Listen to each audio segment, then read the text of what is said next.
Halo teman-teman, bantu channel ini untuk berkembang ya. Klik tombol subscribe dan jangan lupa untuk like and share video ini. Terima kasih dan selamat mendengarkan.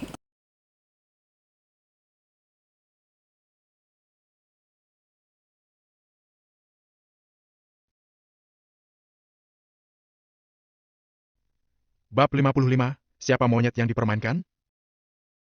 Saat tidak mampu, gunakan trik licik. Siapa yang mengajarimu cara seperti ini?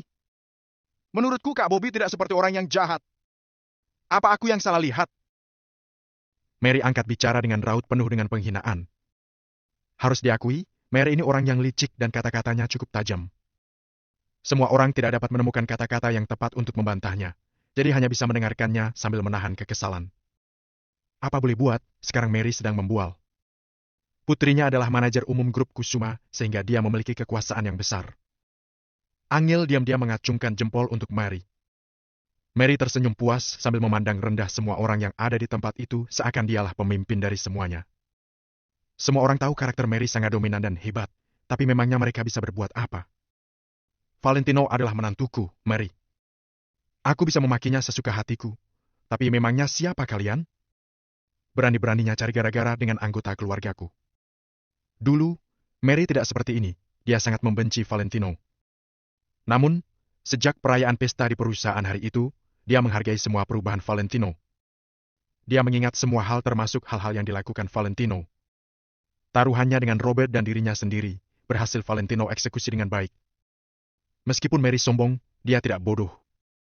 Dia tidak tahu bagaimana Valentino bisa melakukannya, tapi dia dapat melihat Valentino yang sekarang beda dari yang dulu. Lagi pula, mereka tinggal di bawah satu atap yang sama selama 3 tahun. Bahkan jika yang tinggal bersamanya adalah seekor anjing, pasti juga akan ada perasaan di antara mereka. Ditambah lagi, Angel sering mengatakan hal-hal baik tentang Valentino di depan Mary. Karena dipengaruhi oleh hal-hal inilah, sikap Mary pada Valentino juga berubah banyak. Jadi hari ini, Mary akan melindungi menantunya. Valentino sedikit terharu. Dia tidak menyangka bahwa Mary akan maju untuk membelanya. Hal seperti ini adalah yang pertama kalinya baginya. Valentino memang tidak butuh dilindungi seperti ini, tapi saat ini Mary benar-benar melakukannya dengan sangat tulus. Valentino tidak akan pernah mengecewakan siapapun yang tulus padanya. Balas budi ini mungkin terlambat, tapi lebih baik daripada tidak sama sekali. Begitu Mary selesai berbicara, ruangan menjadi hening sampai tak ada yang berani berbicara. Bukannya tidak ingin menjawab, hanya saja mereka tidak dapat menemukan kata yang tepat untuk membalas Mary. Bibi kedua, menurutku. Wajah Robert terlihat masam, mau tidak mau dialah yang harus angkat bicara untuk memecahkan keheningan. Saat ini yang lain tidak ingin bicara dan hanya mengandalkan Robert. Robert jelas tahu bahwa dia tidak boleh bertindak secara belak-belakan, tapi untuk menghadapi Valentino, mau tak mau dia harus memulai lebih dulu. Jangan panggil aku Bibi, aku tak sanggup menerimanya. Setelah Mary dengan Judas. Dalam hal mempermalukan dan menghancurkan harga diri orang di depan umum, tidak ada yang bisa menandingi Mary. Dia sangat hebat dalam hal seperti ini. Sekarang, Mary malah menjadi tokoh protagonis dan menunjukkan gayanya yang mendominasi. Wajah Robert semakin masam. Dia tak lagi ingin bermain halus dan menyembunyikan perasaan sebenarnya. Robert pun kembali menatap semua orang. Karena setiap orang memiliki pendapat yang berbeda, aku usulkan agar kita melakukan pemungutan suara saja untuk menentukan apakah Valentino dapat menghadiri upacara peletakan batu pertama atau tidak. Mana mungkin Mary setuju? Bahkan jika dia setuju, Angel tidak akan setuju. Oleh karena itu, mereka berdua ingin menolak karena cara pemungutan suara semacam ini tidak ada artinya. Pasti tidak ada yang akan mendukung Valentino. Namun, sebelum Mary menyahut, Nyonya Besar Kusuma sudah angkat bicara terlebih dahulu. Menurutku dia Robert bagus juga. Ujar Nyonya Besar Kusuma dengan santai sambil memicingkan matanya. Robert langsung tersenyum puas. Bagaimana kamu akan tetap sombong, Mary? Mungkin sekarang Nyonya Besar Kusuma sangat menghargai Angel, tapi saat berhadapan dengan urusan Valentino, Nyonya Besar Kusuma masih akan sepemahaman dengan Robert. Mary terpaksa duduk dengan tak berdaya. Sikapnya yang tadi sangat mendominasi langsung menghilang tanpa jejak di hadapan Nyonya Besar Kusuma. Tidak satu pun anggota keluarga Kusuma yang berani berhadapan dengan Nyonya Besar Kusuma. Juga tak ada yang berani menyinggungnya. Valentino, bukannya aku tidak membantumu, tapi kamu terlalu tidak berguna. Mary menghela napas dalam hati. Sepertinya Valentino tidak dapat datang ke upacara peletakan batu pertama karena tidak ada yang akan mendukungnya. Sekarang, orang-orang yang mendukung Valentino untuk menghadiri upacara peletakan batu pertama, silakan angkat tangan. Robert tersenyum jahat. Dia tahu bahwa setiap orang dari keluarga Kusuma yang hadir pasti tahu pilihan apa yang harus mereka ambil. Benar saja, setelah Robert berujar, hanya David, Mary, dan Angel yang mengangkat tangan mereka. Kecuali mereka bertiga, semua orang tetap diam, termasuk Nyonya Besar Kusuma. Dari lusinan anggota keluarga Kusuma yang hadir, hanya 3 orang yang mendukung Valentino menghadiri upacara peletakan batu pertama. Selain itu, mereka semua adalah anggota keluarga Angel. Bahkan Valentino sendiri tidak mengangkat tangan untuk mendukung dirinya sendiri. Robert tersenyum menggoda sambil berkata, Valentino, kamu boleh memberi suara untuk dirimu sendiri, hehe. Bahkan jika Valentino memberikan 1 suara untuk dirinya sendiri dan Robert juga memberikan suara padanya, total suaranya hanya ada 5 orang. Valentino tetap kalah. Kiara dan gadis-gadis lainnya menatap Valentino dengan tatapan menghina seakan mereka sedang melihat hiburan monyet. Tidak perlu. Jawab Valentino dengan wajah acuh tak acuh. Haha. Robert tidak bisa berhenti tertawa dingin, sepertinya Valentino sudah menyerah. Angel memandang Valentino yang menjadi sasaran semua orang. Tiba-tiba emosi yang sangat tidak nyaman muncul di hatinya. Baru kali ini, Angel merasakan perasaan yang tidak nyaman ini. Dulu saat Valentino menjadi sasaran orang-orang, dia hanya akan malu karena merasa Valentino terlalu tidak berguna. Namun sekarang, ketidaknyamanan semacam ini tampaknya telah berubah menjadi sakit hati. Valentino tidak pernah melakukan kesalahan, tapi dia selalu menjadi sasaran semua orang. Selama 3 tahun ini, Valentino selalu menanggung semuanya. Valentino pernah berkata kepada Angel, apalah arti yang aku alami ini dibandingkan dengan yang kamu lalui? Kalau aku tidak sanggup menanggungnya, dari awal aku sudah akan meninggalkan keluarga Kusuma. Sejak saat itulah Angel menyadari betapa penting dirinya bagi Valentino. Karena demi dirinya, Valentino rela menanggung ini semua. Robert menyela lamunan Angel. Sepertinya tidak banyak orang yang mendukung Valentino. Kalau begitu, bagi kalian yang menentang Valentino berpartisipasi dalam upacara peletakan batu pertama, silakan angkat tangan. Setelah Robert selesai berkata, dia adalah orang pertama yang mengangkat tangan kanannya dengan gembira karena berhasil membalaskan dendamnya. Sebenarnya, mereka sudah tahu jawabannya dari hasil pemungutan suara yang pertama.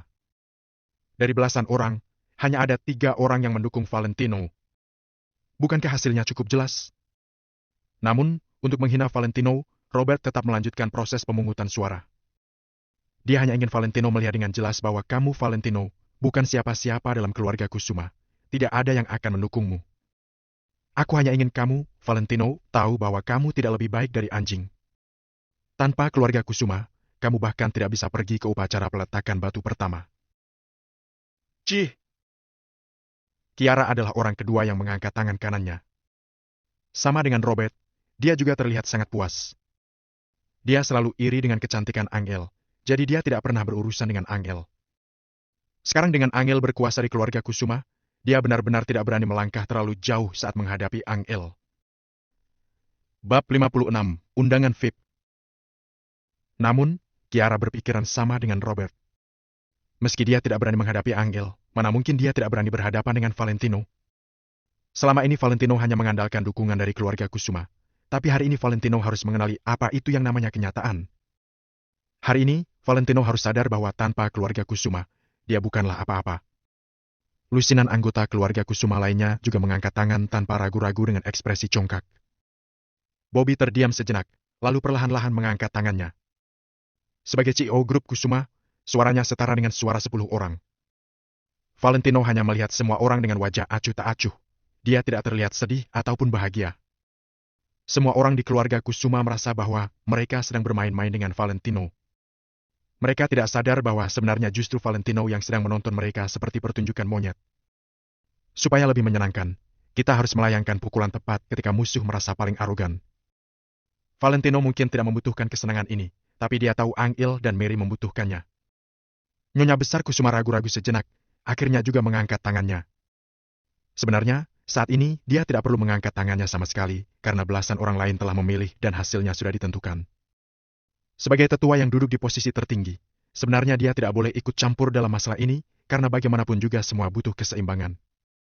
Jadi, dengan dia melakukan hal ini, sebenarnya dia ingin mengungkapkan sesuatu pada semuanya. Di matanya, Valentino juga tidak berarti. Dia hanya ingin menggunakan sikap yang sangat lugas ini untuk mengungkapkan rasa jijiknya pada Valentino. Angel sangat tidak nyaman melihat semua ini. Dia ingin angkat bicara, tapi tidak menemukan kata yang tepat. Mary yang duduk di kursi juga menggelengkan kepalanya. Kalau Nyonya Besar Kusuma sudah membuat pernyataan, mana bisa yang lain mengubah hasilnya? Sedangkan David juga tidak bisa diharapkan. Di keluarga Kusuma, David sudah dikenal sebagai orang yang sangat pengecut. Angel, Valentino, ini hasil pemungutan suaranya. Jadi? Robert tersenyum mengejek. Angel terlihat sangat masam. Ingin sekali dia langsung angkat kaki dari tempat ini. Namun, dia sebagai manajer umum tidak mungkin langsung pergi begitu saja. Valentino, apa kamu menerima hasil ini? Robert akhirnya mendapat kesempatan untuk menghina Valentino, kesempatan yang sedari tadi memang ditunggunya. Sudah kukatakan tidak perlu. Kenapa kamu repot-repot membuat masalah seperti ini? Jangan-jangan kamu memang kurang kerjaan. Menghadapi orang-orang yang sengaja menindasnya untuk kesenangan diri mereka sendiri, Valentino pun mengangkat kepalanya sambil menatap Robert dengan acuh tak acuh. Robert tercengang, apa maksud Valentino dengan ini? Apanya yang tidak perlu? Valentino berkata tidak perlu, itu maksudnya tidak perlu memberi suara untuk dirinya sendiri, atau ada maksud lain? Valentino, apa maksudmu? Apa yang tidak perlu? Robert sedikit bingung, dia ingin melihat apa yang bisa Valentino lakukan. Aku bilang tidak perlu repot-repot melakukan proses pemungutan suara yang tidak berarti ini, tidak ada gunanya.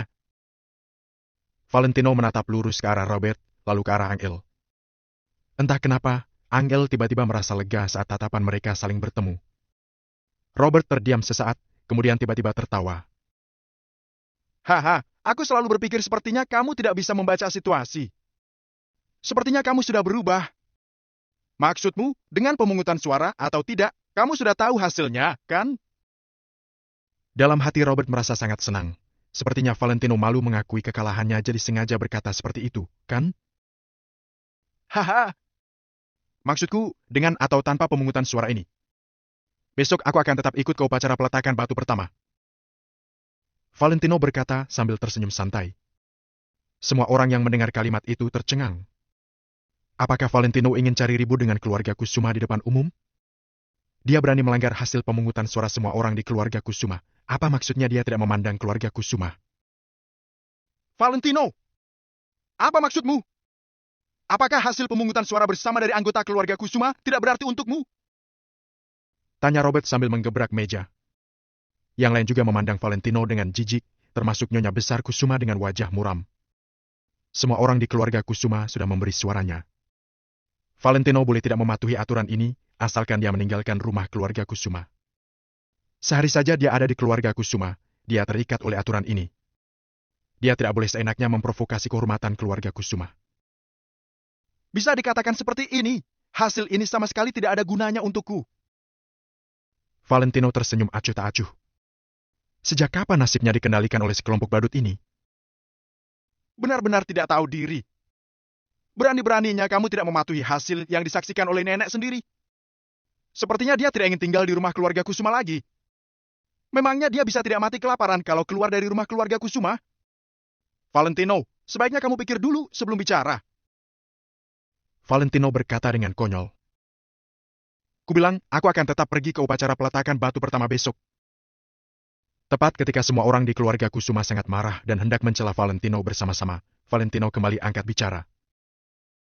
Tapi seperti yang kalian inginkan, aku tidak akan pergi bersama kalian. Semua orang tercengang saat mendengar kata-kata itu. Apa maksud Valentino? Jika dia tidak pergi bersama keluarga Kusuma, apa yang akan dia lakukan? Pergi sendirian? Angel menatap Valentino dengan ragu. Dia juga tidak dapat mengerti jelas apa maksud Valentino. Mereka semua mengerti bahwa upacara peletakan batu pertama besok bukan hanya untuk keluarga Kusuma ataupun keluarga-keluarga terpandang. Orang biasa juga bisa pergi, jadi wajar kalau ada banyak orang yang menonton upacara peletakan batu pertama dari Maple Rain Real Estate. Apa maksudnya Valentino ingin pergi ke sana sendirian sebagai orang biasa? Namun, kenapa dia begitu bersikeras untuk datang? Memangnya dengan menghadiri acara itu, dia bisa menghapus statusnya sebagai menantu pecundang? Robert tidak peduli apa yang Valentino pikirkan. Dia hanya ingin menghentikan apa yang Valentino ingin lakukan. Dengan begitu, dia baru akan merasa lebih tenang. Valentino, semua orang tahu kalau kamu menantu pecundang keluarga Kusuma. Jadi meski kamu pergi sendiri, pasti akan ada orang yang mengenalmu. Kamu akan mempermalukan kami. Jadi, tanpa persetujuan keluarga Kusuma, kamu tidak bisa pergi ke upacara peletakan batu pertama ini. Robert menunjuk-nunjuk Valentino sambil berkata dengan kejam. Matanya seperti hendak melahap Valentino. Valentino berbeda dengannya. Menghadapi Robert yang sedang marah besar, Valentino malah duduk dengan tenang di kursinya. Aku pergi atau tidak ada hubungannya dengan keluarga Kusuma. Valentino mendengus dingin dalam hati. Apa mereka semua pikir dia tidak bisa pergi ke acara itu tanpa persetujuan dari keluarga Kusuma? Mereka tidak tahu bahwa sebenarnya tanpa persetujuan Valentino, justru semua orang di keluarga Kusuma tidak akan bisa pergi. Omong kosong! Bagaimana kamu bisa pergi tanpa keluarga Kusuma? Kamu pergi untuk mempermalukan kami? Kiara tidak bisa menahan diri lagi. Valentino tiba-tiba tersenyum, lalu berkata sambil menyentuh hidungnya. Sebenarnya aku juga tidak ingin pergi, tapi mereka sudah mengirimiku undangan. Kalau aku tidak pergi, bukankah berarti aku tidak menghargai mereka? Undangan? Robert terkejut mendengarnya. Undangan apa? Semua orang juga memandang Valentino dengan tatapan bertanya-tanya. Undangan apa?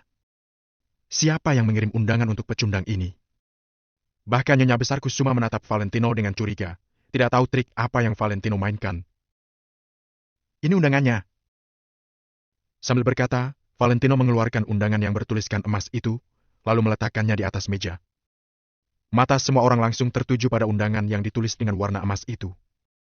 Di atas meja tergeletak selembar kertas tipis seperti sertifikat serta tertera sebuah kata berwarna emas di bagian depan undangan. Selain itu, terukir beberapa motif emas di sekeliling kartu undangan